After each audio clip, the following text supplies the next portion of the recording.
ದೇವರು ನೋಡ್ತಾ ಇದ್ದಾನೆ, ನನಗೆ ಪ್ರತಿಫಲ ಕೊಡ್ತಾನೆ ಅಂತ ನೀವು ನಂಬಿ ಈ ಕಾರ್ಯಗಳನ್ನು ಮಾಡಿ ವಾಕ್ಯಕ್ಕನುಸಾರವಾಗಿ ನೀವು ನಿನ್ನ ನೆರೆಯವನು ನಿನ್ನಂತ ಪ್ರೀತಿಸಿ. ಎರಡನೇ ಆಜ್ಞೆ ಏನು ಗೊತ್ತಾ? ನಿನ್ನ ನೆರೆಯವನು ನಿನ್ನಂತ ಪ್ರೀತಿಸ್ತೇನೆ, ನಿಮ್ಗೆ ಆಶೀರ್ವಾದ. ಈ ಮಾತುಗಳಲ್ಲಿ ಏನಾದ್ರು ನೋವಾಗಿದ್ರೆ ದಯವಿಟ್ಟು ಕ್ಷಮಿಸಿ. ವಾಕ್ಯವನ್ನು ಅರ್ಥ ಮಾಡ್ಕೊಡೋದಕ್ಕೆ ಕಷ್ಟಪಡಿ. ನಿಮ್ಮ ಮನಸ್ಸು ನೋಯಿಸ್ಬೇಕಂತ ನಾನು ಸೇವಕರನ್ನ ದೂಷಿಸ್ತಾರೆ. ನನ್ನ ಮನಸ್ಸಲ್ಲಿರುವಂಥ ನೋವನ್ನು, ಆ ದೇವರ ವೇದನೆಯನ್ನು ನಿಮ್ಮ ಮುಂದೆ ಹೇಳ್ತೀನಿ. ಅರ್ಥ ಮಾಡ್ಕೊಳ್ಳೋದಕ್ಕೆ ಇಷ್ಟಪಡಿ, ಕಷ್ಟಪಡಿ. ಅರ್ಥ ಮಾಡ್ಕೊಂಡು ಈ ರೀತಿ ಬದುಕೋದಕ್ಕೆ ಆಸೆ ಪಡೋಣ. ಯಾಕಂದ್ರೆ ನಡ್ದಲ್ಲಿ ಅಲ್ಲಿ ಮೇಲೆ ಓದಾದ್ಮೇಲೆ ಅಲ್ಲಿ ಚಾನ್ಸ್ ಇಲ್ಲ, ನೋ ಚಾನ್ಸ್.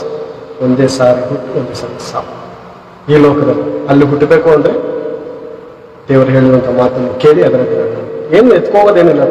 ಎತ್ಕೋಗೋದೇ ಬಾಡಿಗೆ ಮನೆ ಇನ್ನೊಂದು ಮನೆ ಶಿಫ್ಟ್ ಆಗ್ಬೇಕಾದ್ರೆ ಬಾತ್ರೂಮ್ ಅಲ್ಲಿರುವಂತ ಒಂದು ಲೈಟು ಬಿಡಲ್ಲ. ನೋಡಮ್ಮ ಬಾತ್ರೂಮ್ ಅಲ್ಲಿ ಲೈಟ್ ಇದೆ, ಬಿಚ್ಕೋಬಾ, ಯಾಕೆ ಬಿಡ್ಬೇಕು ಓನರ್ಗೆ ಅಂತೀವಿ. ಈ ಲೋಕದಲ್ಲಿ ಎಷ್ಟು ವೇಸ್ಟ್ ಮಾಡ್ಕೊಂಡು ಹೋಗ್ತೀವಿ ನಾವು. ಫ್ರಿಡ್ಜು ಇಲ್ಲೇ ಬಿಟ್ಬಿಟ್ಟು ದೊಡ್ಡ